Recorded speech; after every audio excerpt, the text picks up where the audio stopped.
So hi, everyone. Welcome to the Springboard Accelerator program. Second keynote. Welcome all you here in Turku. Welcome our friends in Tallinn and Riga also. We have an exciting topic today. What is required to become a global success? Interesting topic probably good for you all to know.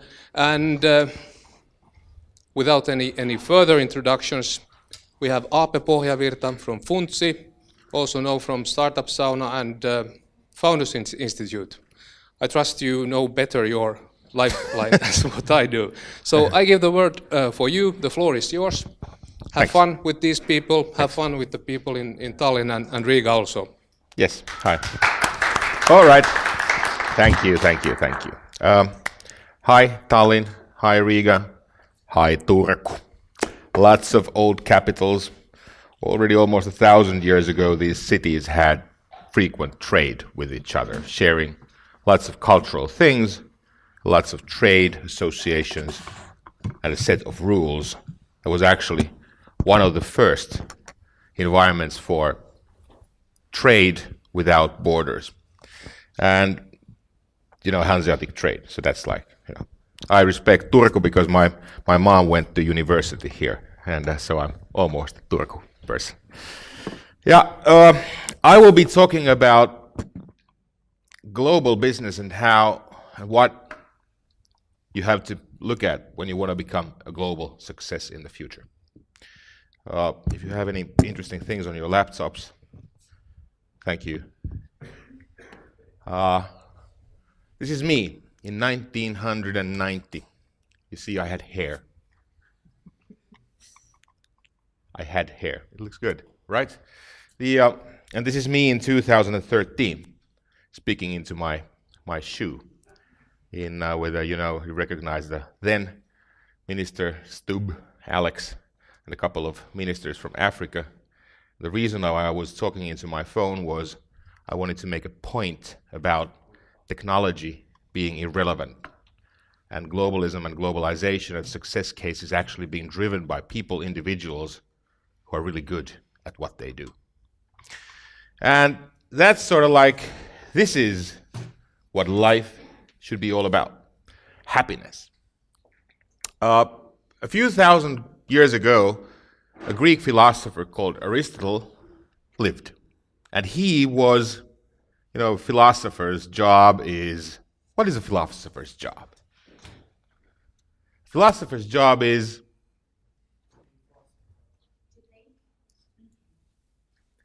to think, or to find questions, or look for answers.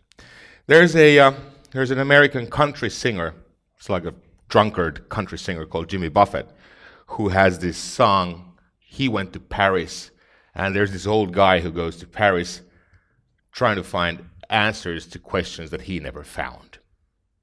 So philosophy is something where you deal with abstract things that do not exist, right? Philosopher is like it's really boring or difficult or hard to comprehend. Now, when you create the future, every one of us who creates a future is actually a philosopher. Because you're doing something that doesn't exist. So you're actually your own philosopher while you're doing it, regardless of whether you're coding, whether you're driven by greed, whether you're driven by money, or whether you're driven by fame. I don't know. Who would like to be Leonardo DiCaprio now when he got his Oscar? And what did he do? What did he do? He actually broke that, I got my Oscar. He broke that mirror, and he actually mentioned something that was very, very important for him and also for the rest of the world, for all of us humans on this planet, how we should actually stop destroying our planet. So he was a philosopher. At the moment of his glory, he was a philosopher. He believed in the greater good, something that hadn't been built. And the only thing that actually matters to us humans is this thing here, is happiness. happiness. And yet, if you ask yourselves, when was the last time you or your organization or your work group or whatever was focused actually on creating happiness? Doesn't happen that often, does it? Now, in today's world, and this is the way we humans work. This is, you're standing somewhere and you're looking into the future. Oh, but you're looking at a safe future. You're looking at something that you know you can reach. When you're looking here at this scenery, there's the other side. Now that other side is not that far away, right? Most of us who are good swimmers know that you can swim there. Or those who, there's a boat, you know that, wow, I can row there. Or, yeah, I'll make it there. And this is the way we humans deal, to a large extent, with our lives. We take safe steps. Do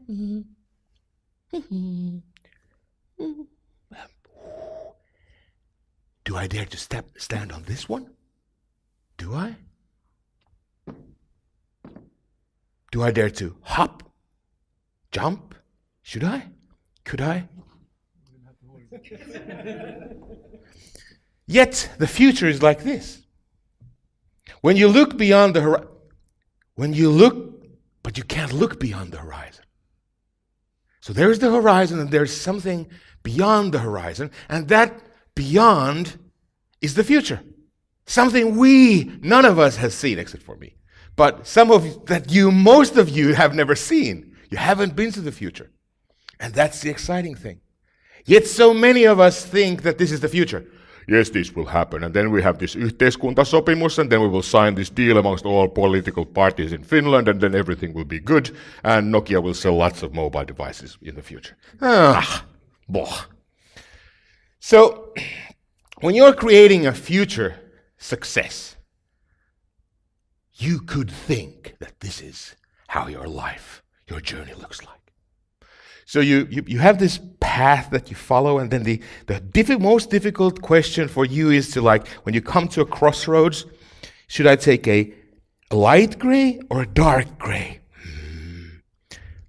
So you're moving, every one of us likes to move in this sphere of security.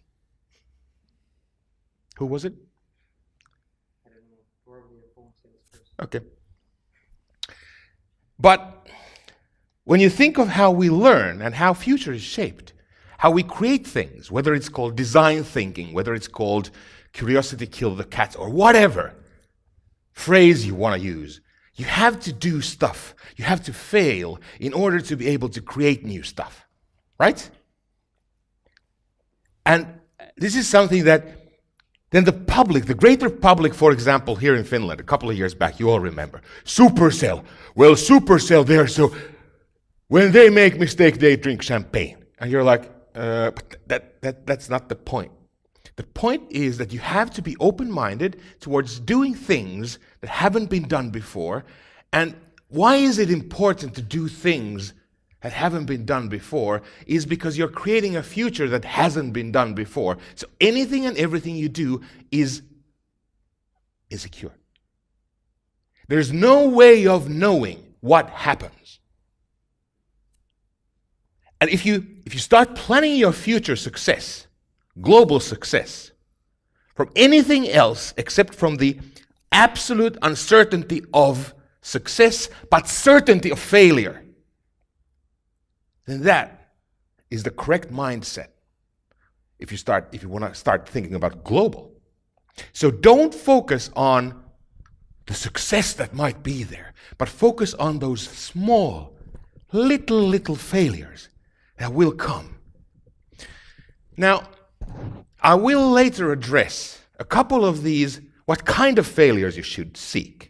You shouldn't seek the failures that I have sought or found. Look at me. I'm like 26 and I look like 55. Because the road into the future success is always like this.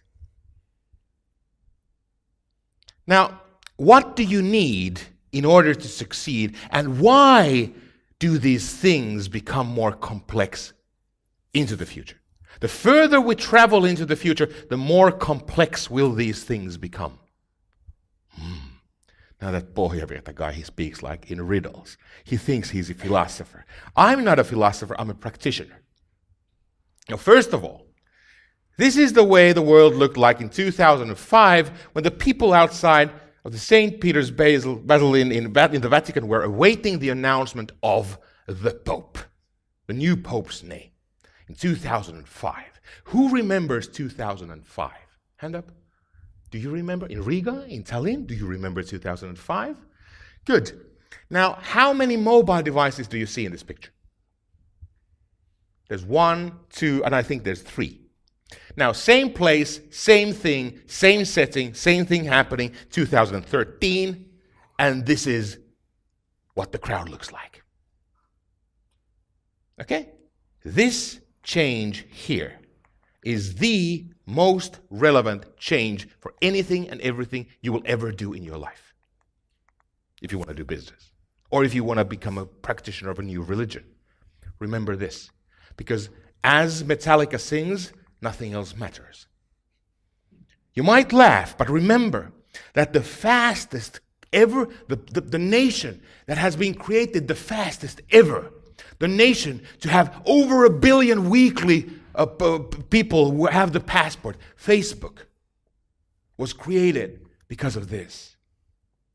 And Mark Zuckerberg, many of you might say, well, what does Mark do? Mark doesn't understand anything. There's one thing that many of you have never noticed when you look at the success story of Facebook. Facebook had done their IPO, and then Facebook, some analyst somewhere said that, Facebook isn't growing fast enough in mobile. It wasn't a big thing. It wasn't even it wasn't a major news item. It was actually just an analyst said that Facebook should have done more in mobile. What did Mark Zuckerberg do? He said, listen, Facebook will focus every effort as of today on mobile and mobile only. And look what happened. If you look at all the curves, you can take any graph showing how Facebook developed, and you will see how, like a startup, that immense organization changed and put this into focus. Now, you might say, what does mobile mean for me? And if you if you don't know what mobile means for you, then you should keep on looking. Because unless you understand what mobile and mobility does for you, and if you are not driven, if mobile and mobility don't drive the goals that you're trying to reach, if that isn't there, you have to keep on looking. Because if you don't know how mobile drives your success, you will fail. And you will fail so that you can't recover. So find out what mobile and mobility does for you and how it drives you and how it will drive you in the future. And create that unique thing for those billions of people who use mobile every day on our planet. Now, one of the things that humanity has failed in is, and this is a guy everybody in Finland knows from Neste Oils, these oil advertisers. He's an astronaut. He's the guy who was the second guy on the face of the moon. And here on the cover of MIT's Technology Review a couple of years back, he says that when you were recruiting me to become an astronaut, that means putting my life into your hands and just trusting you to create technology that will change humanity, that will drive success and prosperity into the future. You have failed because all you've done is given me Facebook. And he says that all these beautiful minds and all this talent and all these teams that work endlessly in shaping something good, most of these people are doing mobile games, ringtones, some things that are absolutely irrelevant to the destiny of humanity. Now, who of you here is in mobile gaming? Cool. Excellent. Good. Who is doing something that has a meaning? You as I know you. Yeah. Good. There's some. Mary, she's working hard. She's studying this week. Now, when we look at future, many of us, the easiest thing, the simple thing to say is, someone will create our future. But that someone is actually, it's you. Because the digitalization of our planet has made us all equal. We all can produce and send out the same TCP/IP packets. Wink, wink. My package, they are as good as your package. It's just about facing that empty mirror and asking who will shape the future and understanding that it is you who shapes your future. Now, the second thing that is important is that if you ask when should you be doing these things, the correct answer is always now. Because now is the only time ever when you have a chance to make an impact. If I look at that green chair and say, yesterday that chair was somewhere else, or tomorrow I will come to Turku and move this chair to this place here, then, I can think for the rest of my life, but unless I take it into my hands and put it here, things don't happen. And that responsibility, you now, and the third thing, fear doesn't exist. When was the last time you were actually afraid? 2 seconds ago before you started. Just now. Okay, he's scared. Yeah. You don't have, I'm not going to kill you. I'm not going to eat you. So actually, the thing is that people use this fear for excuses. People are leaving things undone because they're afraid. They're afraid of what would come out of it. If I fail, what would others think? So all this social crap ends up in a situation where you use the fear as an excuse for not doing anything. Because there are only a few things that you should actually be afraid of. One is hunger. Because if you're hungry, you might die. Thirst. If there's no water, you might die of thirst. Animals, lions and stuff like that, except for Cheek, the Finnish rap star, whatever. He has a cage between himself and the lion. Now, so fear doesn't exist. So I want you there in Tallinn and Riga and here in Turku, waking up from now on to a new kind of life. To your life 2.0. To a life where you understand that you are the only ones who are responsible and able to create your own future just the way you want it to be.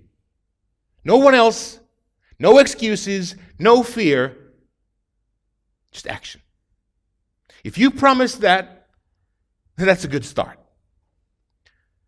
Without that attitude, there's no way you will ever be able to build a global success. Because life is hard. Competition is hard. Competition is tough.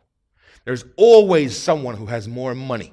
There's always someone who is better looking. There's always someone who has a better coder. There's always someone who has a better Facebook campaign. There's always someone who has more hair. There's always someone who is younger. There's always meh. But there's no one who is better in being you.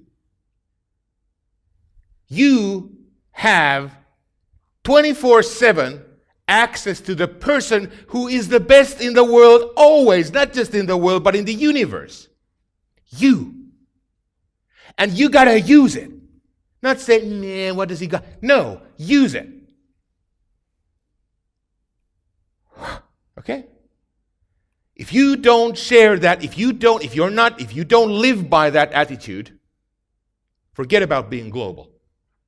There's lots of good opportunities in Turku or Varsinais-Suomi or whatever. Paimio Laivastaasen or whatever. You can go and buy bread for €1 and sell it for €2 if you find the customers. It's okay. But we're talking about global success.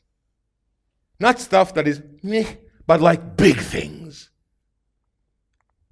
Now, why is it that we now, in 2016, talk about these big things? It's because our world is changing. Our world and the known universe actually is changing from a resource capital-driven society, the way the world was, into something that will be. We know that capital and access to capital is not anymore the driving force behind revolutions in the future. In the past, when you wanted to build a factory, you had to have access to capital. You need to buy all these things and build these things, and everything was expensive. Now, how much did you buy something, you build something with TCP/IP packets? What is the price per TCP/IP packet of today? 0. Exactly. The biggest revolution in digital is that the building blocks of all digital are zero cost. That's why, if you look at an economical theory about how life will be, look at Marx. When was the last time you ever read books by Marx? Exactly. Go and read them. Really?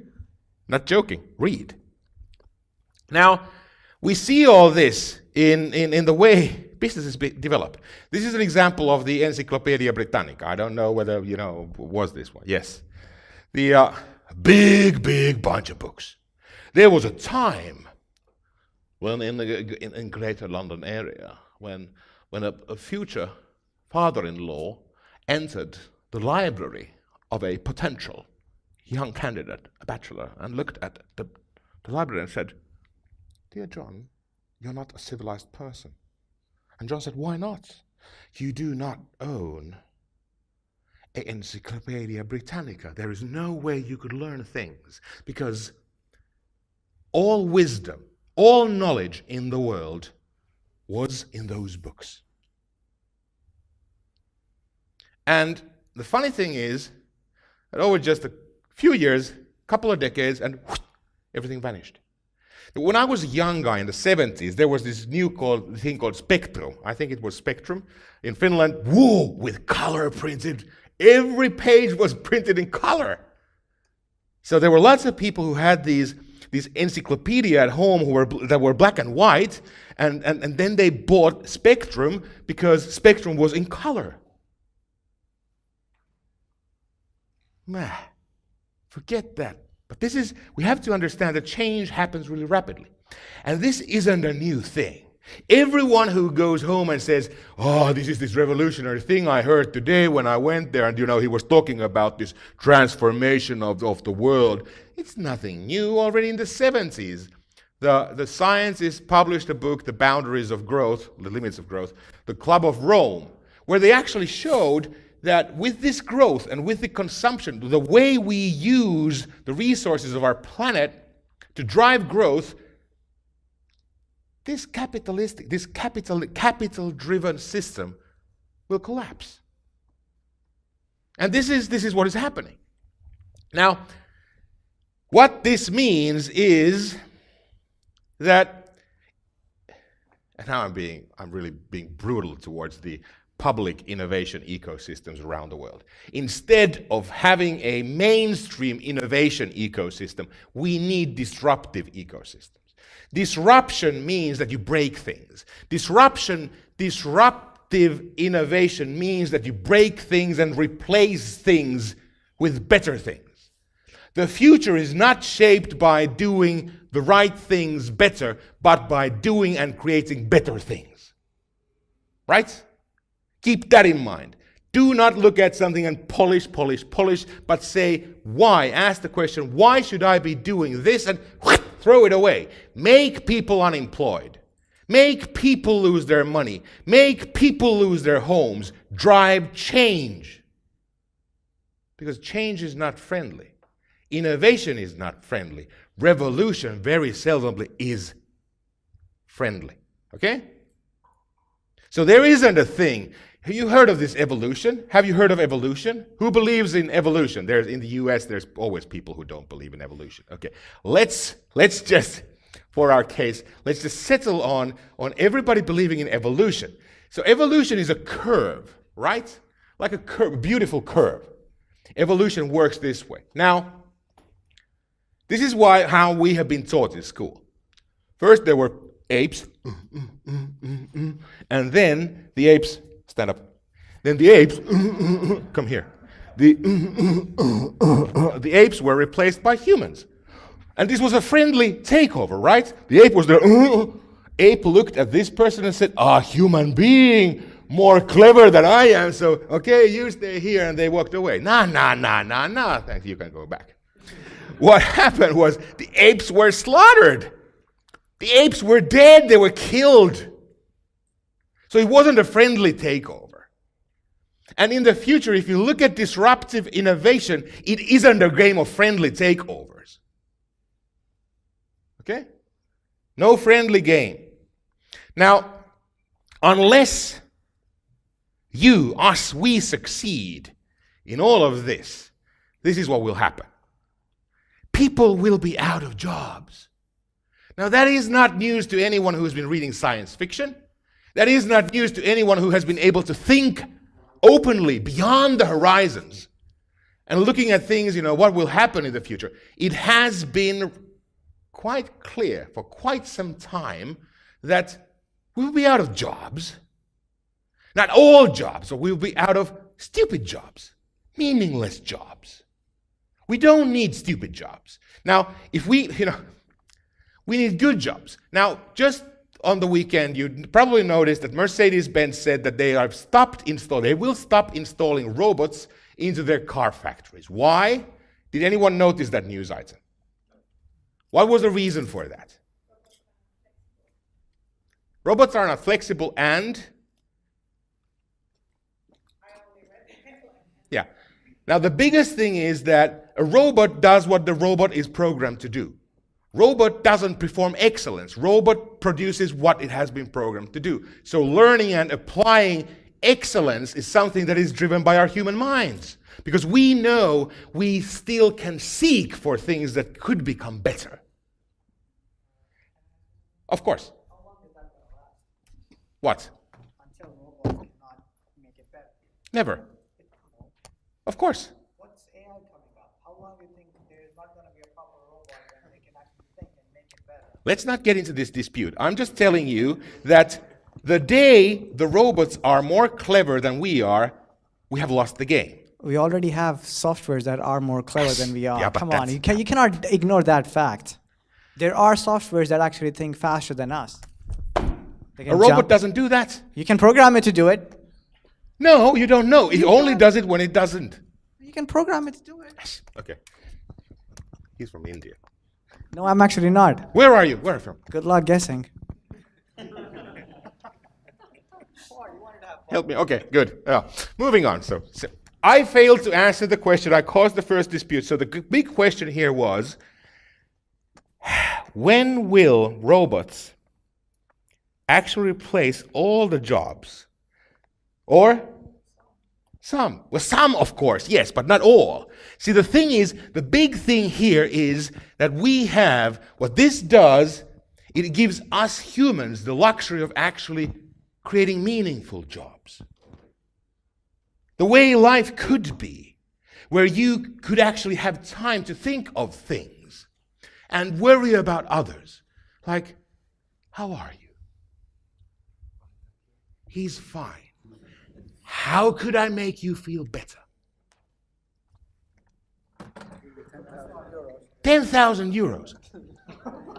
Why not 100,000? Or even 1 million? You want 2 million? See, this kind of job in the future is possible, but not today. So, don't shake your head. Say yes, Aape. He said yes, Aape. So, now, this is, who's seen this before? Who's seen this? Who has seen this? Who has not seen this? Okay, this is possibly, not possibly, this is definitely the most important curve that you will ever see in your life. What it defines is, it is called, and if you go like diffusion of innovation, there's a beautiful Wikimedia article about it. So, diffusion of innovation. It explains how we humans as communities on the individual level start using technology and new services. Now, so there's this diffusion of innovation. The second thing is that you have to understand that so what it explains is that the destiny of humanity is actually defined by the 2.5% of people who create new things, who look beyond the horizon, and then the first part of the 13.5%, those are the people who then fund the innovators. So, now what by funding I mean? Elon Musk is here. He's an innovator, right? He's also stupid. He gets $100 million. He puts all of his $100 million back into his new ventures, so he has to go and borrow money from his friends to pay the rent, because he's an innovator. The more money he gets, the more money he puts into his own dreams, until one day he will fail. Of course he will fail, right? Now, Elon Musk goes into a bar, and nobody knows Elon Musk. Who funds Elon Musk? The most important person to fund Elon Musk is the guy who wants to buy the Tesla, take the Tesla keys and go into a bar in Turku. And put the Tesla keys right there, and everybody's like, God has a Tesla. Oh, he has a Tesla. Okay? Without these people, Elon Musk would be out of business. So we need these people. Now, the challenge here is that the absolute majority of people are like here. Now, the laggards are the kinds of people, if you build mobile phones to laggards, the picture that you should put on the ad is that of your grandfather or your grandmother, and both of them, and then put a headline like, this is the phone your grandma would use. Okay? And they would go and buy it. Oh, this is a good telephone, yes. Now, what has happened is that with digitization, the change here has become even faster and more difficult to comprehend for these people. Simultaneously, in the age of uncertainty, the society as a whole becomes more risk evasive. That means that the weight of the society goes this way. Perussuomalaiset, all of these things, meh. Simultaneously, the development of digital services is always global, is always faster, happening here. Thus, the polarization in our societies grows. And the growth of that polarization is the most dangerous thing happening in the global north currently. A couple of weeks back, I invented a theory when I was flying home from Riga, actually a theory about why this happens, so I'll publish a paper about it. Now, what we need is people like this. Who knows who this person is? Kari Kairamo.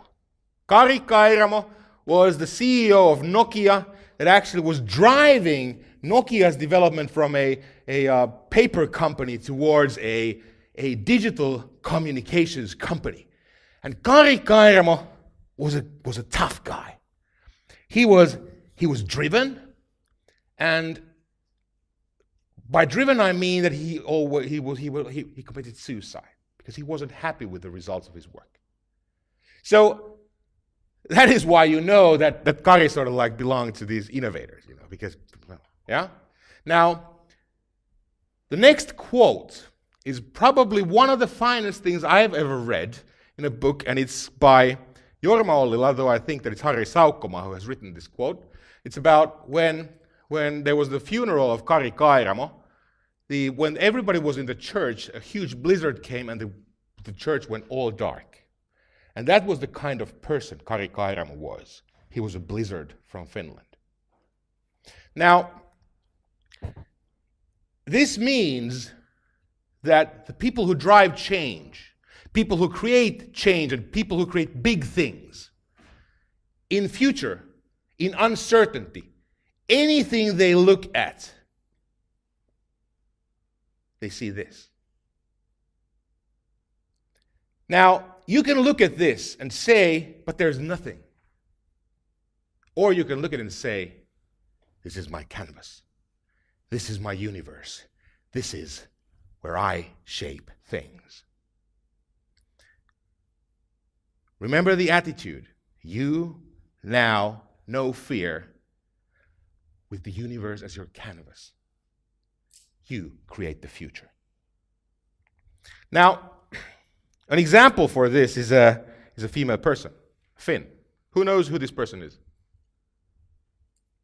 This is Sophie Mannerheim. Does the name Mannerheim ring a bell? Okay, now this is Carl Gustav Emil's CGA Mannerheim, Finland's marshal's sister. Sophie Mannerheim was, she was married. You have to remember that Mannerheims, they were a old family from the nobility, and they had lost their money. And that was a bad thing. And then Sophie married the guy who was the Lindner, who was the actually the richest family in Finland. But she couldn't become pregnant. So she divorced. She was divorced. And that divorce process was really difficult, and she had health issues, mental health issues. And she spoke with her brother, Carl Gustav Emil, and was like, what should I do? And Carl Gustav CGA had heard of a woman called Florence Nightingale. Now, do you know who Florence Nightingale was? Okay, Florence Nightingale did one thing. What did Florence Nightingale do?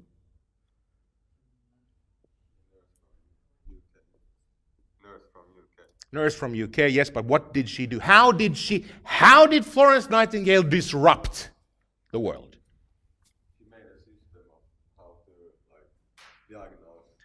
She made a system of diagnosing soldiers. Partially correct. What she did was, she said, in this Crimean War, lots of people, men, get injured, and there aren't enough doctors to take care of these people. Does that sound... If you're looking at, for example, the refugee situation, there's all these people, and oh my God, we can't take care of them. Oh, it's disruption. What should we do? Let's close the borders. No. So Florence Nightingale looked at the situation and said, lots of people, lots of casualties. We don't have time to educate these doctors, so what should we do? Let's create a new profession called the nurse. The nurse's only job is to keep the person alive until that person is brought to a doctor. So she created an interim system, an interim mechanism into an existing process, right? Big thing. Now what happened next? Crimean War, Florence Nightingale, dressed in white. And then someone comes, hey, you're taking care of our enemy. You can't do that. And then the other party can, what did Florence Nightingale say? She said, I am on the side of life. My job, regardless of who that person is to keep these persons alive. She went in and disrupted a thousands of years old system by saying, because of necessity, in a new situation, in a new environment, we just have to create something new. And she focused on the most important thing for a human being, which is called life. Okay? And Sophie Mannerheim was the person to whom Carl Gustav Emil said, I'll send you to the UK. You go and meet this Florence person. So Sophie went to the UK and became a nurse and came to Finland and started this, let's have these nurses. And the funny thing is that these nurses were Aurora Karamzin, who had become a widower, was the richest woman in Finland. She was financing this. And this Diakonissalaitos, Diakor was, wow. Now, on a global scale, this is meh. This is not a global success story. Because it's backing on Florence Nightingale, right? But a really small thing happened. This small thing was called Arvo Ylppö. So Arvo Ylppö was a small Finnish. He was so small that everybody else was beating his head because he was like this tall. He was actually outcast from the Finnish education system to Germany, where he was being educated, because it's okay to be in Germany, be a small person. So he wrote letters to this Sophie and said, "Hey Sophie, I think that if we, instead of taking care of the babies after they're born, if we could actually make these future mothers to become partial nurses, that they could become nurses about themselves. Let's create this system where we provide education to the mothers who are pregnant, and I think that this could have a potential change in how many babies are dying." Right? Now what happened? The system, the Neuvola system, was implemented in Finland, and the change in the death rate of the babies in Finland, what happened? That change is the fastest ever to have taken place on the face of this planet. So that system proved itself right. Now, driven by individuals. Here are 4 individuals. Florence Nightingale, saving lives, regardless of who. Sophie Mannerheim, unable to have children, no money, no honey, no fun, goes to the UK, receives letters from a small person who has been outcast from the Finnish society into Germany, and what do? They create a life-changing, world-changing movement that we should be proud of. What were the chances that this could have been planned? Okay? So whenever you look at something big has always come from outside the box. Now, when you look at digital and global, the problem is that everything is free. The price of the bits and the bytes that you build with is zero. Now, going back to this canvas, back and forth, looking at this, and I have no cost, I can do this, and I can program this, and I have this friend, and I have this. Are you a coder? No. What are you? I'm a life scientist, cell biologist. Wow, he's a clever guy. Someone get him a coder, okay? Someone get him a coder. Are you good? In our team. Okay, not you. Okay. So what are you doing in that team? I'm kind of a life scientist also. I'm between coders and life scientists. So you're a middleman. Yes. You're like a Turk. Okay. Sorry. The challenge with looking at these empty canvases and all these free things and access to coders and access to funding, especially in Finland, with any idea, you always get 100K, There's this saying in the startup ecosystem that the first 100 and 150,000 euros you always get. Now, so you have these canvases and you have these free things and 150K, and then they lead to these. This is a beautiful product, egg square. It creates square eggs. Now, the big question is, why? Yeah. Okay, egg cuber. You can actually get them on the interwebs. Good. Now, what do you need to become a global success then? What were the things that we discussed? First of all, the attitude thing, right? No fear. You now. Nothing else matters. Nothing. The guy has had hair. Yeah. So, and moving forward on that path might look like this. But we humans, we're really stupid. We are really, really stupid. Now, if I had more time, I would have more stories, but now I have to cut short. So I have to cut short on wisdom. There's a book, Thinking Fast and Slow. Who's read it? Who has read? Good, good. Every one of you, read the book, Thinking Fast and Slow, because it describes scientifically how we humans think. We have two systems. The system one, which is the easy thing, assumptions, cultural things, and system two, that is the actually thinking process. Now, an example for assumptions-driven process is if we do a user-centric service design approach area-oriented session here, and we look at the scenery that has been designed, let me ask you, milady, do we need brakes for a car that drives on this road? Why?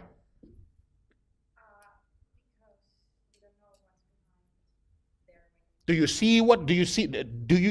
you prove that we would need a steering wheel, for example? You can't prove. Good. So no steering wheel, brakes possibly. Have you done user-centered design? This is the way things work. A/B testing. Do you need a steering wheel? Nah. Do you need? Shut up. We already spoke with you. So he's a nice guy. Yeah. Good. Send me an email. Sorry. Excuse me. So we humans, we actually create kind of stupid things every now and then. And if the ultimate goal is happiness, then we should look at what is required for change. Now you can Google this, and this is actually a beautiful equation for change. You see, for example, if you have a vision, you have skills, you have resources, an action plan, then it leads to gradual change. Gradual change is easy to become financed, right? Get financing for let's do this, and next week we do this, and then here's money, come back next week when you have the results. But that doesn't change big things. It doesn't provide disruption. Now, roads like this require the Edison approach. I haven't failed. I've only found 10,000 ways that don't work, right? Now, everyone knows this lean method of working, work hard, and measure, and go and ask questions, and build, and blah, blah, blah. Now, how do you do it? How do you do it so that it's meaningful? Because, like the French say, if you want to go into one direction and other directions, you have to go that way. Any direction, you have to go that way. So life is really difficult and complex. Now, this is a woman who wanted to know how we humans actually make decisions on a systems level, but as individuals, so that they're successful. So she went and spoke with a guy called Simon, who got the Nobel Prize for actually researching the decision-making process of us humans. And he's also regarded as the father of the design thinking. So together, they put together, Saraswati, that is her name, Saras put together a pile of questions and sent it to super successful people. Super successful being someone who has faced bankruptcy. But in addition to that, has filed several patents and has done an IPO with at least $100 million in their own bank accounts. That was the criteria that Saraswati actually put together, and she sent this big questionnaire to these people who were all multi-millionaires and billionaires and all these fancy people. Guess how many answered? All. All answered. And based on that, she actually created a system, how we humans create successful businesses out of innovation. It's called effectuation, and if you go to effectuation.org, you can find it there. It's really simple. So what it does is, the big thing here is, it looks at the world through the eyes of a fridge. Now, I have 3 minutes time. So, fridge. I'm a French chef, and I can say, I'm going to put you foie gras, canard, I'm going to do this, and I'm going to do that, and I'm going to give you a nice chablis on top of that. Eh? And you're like, wow, fancy. Then I go to my fridge, open it, oh my God, there's only ham, sausage, cucumber. I don't have anything to do these things, okay? So causality and effectuation. Our human race is living in a society that was built based on, you do this next step, and then we approve. You take the next step, and we approve. So we have grown up into an environment where someone else, we think that it is a gradual process, whereas actual change is not a gradual process. Good. How do you do it? First of all, you have to work hard. Work hard means you want to be global, if you want to be the world's best, then you as an individual, in your job, you have to be the world's best. Because only world's best can deliver world's best. World's second best could deliver world's second best, but not the world's best. So you as an individual have to be the world's best. So if you are in a team and you're a middleman and you just say, well, my job is being there between these others, it's like, get out of there. Good. Okay. You have to give time, trust, and love. Trust, core component in innovation. Trust, core component in learning. Trust, core component in trade. Trust. You have to trust. Trust is a weird thing. There's a beautiful Finnish woman, Kirsi-Maria Blomqvist, who's been doing a lot of research in the field of trust. Trust is born by giving. The moment you start trusting, new trust is born. You have two kinds of societies in the world, those that are trust-driven and those that are not trust-driven. Get out of your comfort zone. If something feels good, get out. If you are not questioning yourself, get out. You have to feel the pain. If you don't feel the pain, if you're not afraid, if you're not actually sort of like, shaking like this, if you don't pose questions, if you don't have unanswered questions you haven't found, you're doing the wrong thing. Get out. And get someone in your team who pushes you out. If you think that I'm happy and I'm going to do this, then somebody has to kick you out. Now, you have to have freedom. You have to know the borders before you go beyond the borders. In order to be free, you have to understand and respect the borders. Without recognizing the borders, you can't be free. You have to grow. Growing means pain, but it also means nurture, feeding. Somebody has to feed you to grow, to become better. And then you can be happy. But you have to be happy in a position where you're not finished. Because in our digital, online world, you're never ready. Because there's always someone. If the solution that you're providing, if that question, if that answer is meaningful, someone wants to get to you. And someone wants to disrupt you. Disruption means, so get together with other people. Don't be happy alone, but find a group, find an environment, exchange cultural ideas, and look for people who question you. Because those people who question you actually are the ones who drive you to finding answers to those questions that you haven't found. And the questions that you haven't found are the big questions that are worth solving. Thanks.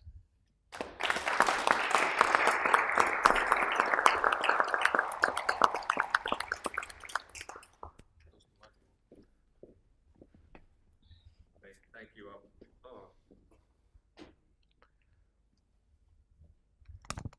Thank you, Aape. Very inspiring presentation. I think, sorry for the limited time, but I had 84 slides left, so yeah. it's like... Yeah. We didn't get actually any questions online with the chat. Anyone here with some questions? Always trusting you. You want to answer? I have a question. Yeah. No. You mentioned some models and that. Wait, take this one. You mentioned the model from the lady who actually got all of the answers and that she made the model to success, biz, whatever. My question is, sometimes I've seen some stories that they actually just come in with their own thing and then they break every rule and they are a success.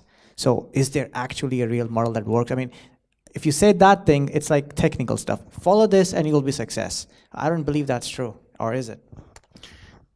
Great question. So the question is whether a perfect model exists that is guaranteed to provide success. Probably not. But what the Saraswati, if you haven't looked at the Saraswati model, you have a look at it, because what she's done is she has actually, it's really interesting because she has taken sort of like the engineering and economic results of those companies and those individuals, and she has actually sort of like, she's taken a lateral approach and looked at how the individuals have made the decisions. So she has actually not focused that much on the outcomes, because the outcomes were relevant. The outcomes were already defined. So she has had the luxury of actually turning in and focusing on how we humans, how those individuals, how those teams have created those solutions. And it's really, this is somewhat deep, and I'm outside my territory. So if there's physicists and everybody like you, forget this. But there's something really similar to quantum mechanics and the way that she has described the process of success. But there's 5 steps. So look at fxuation.org. It's really simple. Glance through it. And the important thing is, when you start looking at it, think of, for example, look at Supercell. Take a public success story, something that you can analyze, and then you can actually sort of drill down, go back, and you say, this is something where these guys must have made a correct decision. And that correct decision is always a flip of a coin. But that's really good. So look at it. It's a clear, it's a nice model. Okay? Other questions? I have one. Thank you for the presentation. It was great, as always. I have a very simple question. How happiness is related to disruption? This is the outcome. So happiness should be the outcome. And I think, and this is something that once again, I'm out of my turf. There's these people who study happiness. Like, my friend Lauri Järvilehto, he's into this flow. And it's like, he looks at how can we put into a constant position of thinking and being in a flow situation. Happiness is somewhere where you're content. Content for a human mind, for a laboring mind, requires tension. You're not happy if you're just lazy. Being lazy and being happy are 2 different things. In most of the research, it has been shown that, for example, societies are stable and happy when people have meaningful jobs. Meaningful jobs are difficult tasks. They are things like, remember, John F. Kennedy, when humans went to the moon, he said we choose these things not because they're easy, but we choose these things because they're hard. And that hardship, it is part of the happiness component. So yes, happiness is something, because we all can relate to happiness. And happiness can also exist in times of sorrow and in times of crisis. Even in the shittiest places, even when you're feeling the worst, you can still be happy. Not with life itself, but with that moment.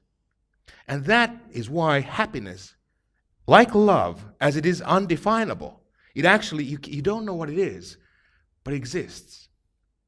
And it is a platform that is human. If I say I'm happy, you as a human, as a fellow human being, you know what happiness means. We can share that feeling. We can build on that feeling. So you are categorizing happiness. So what category the disruption is coming to? If disruption doesn't produce happiness, Right. it cannot be produced by happy people. And if there's 2 groups, greedy people building a solution and happy people building a solution, I would always bet that the happy people's solution would be better for the overall happiness of humanity than the greedy people's solution. Thank you. Okay, thank you. I think we could continue this discussion the entire evening, but we really have to stop it. Okay. Your answers are so great. Hey, thank you once again. It was a pleasure to have you here. Thanks. Really nice presentation. I think the team's got a lot of energy from this. Okay, cool. Good. Thanks. Thank you. And hey, one thing, I always say this.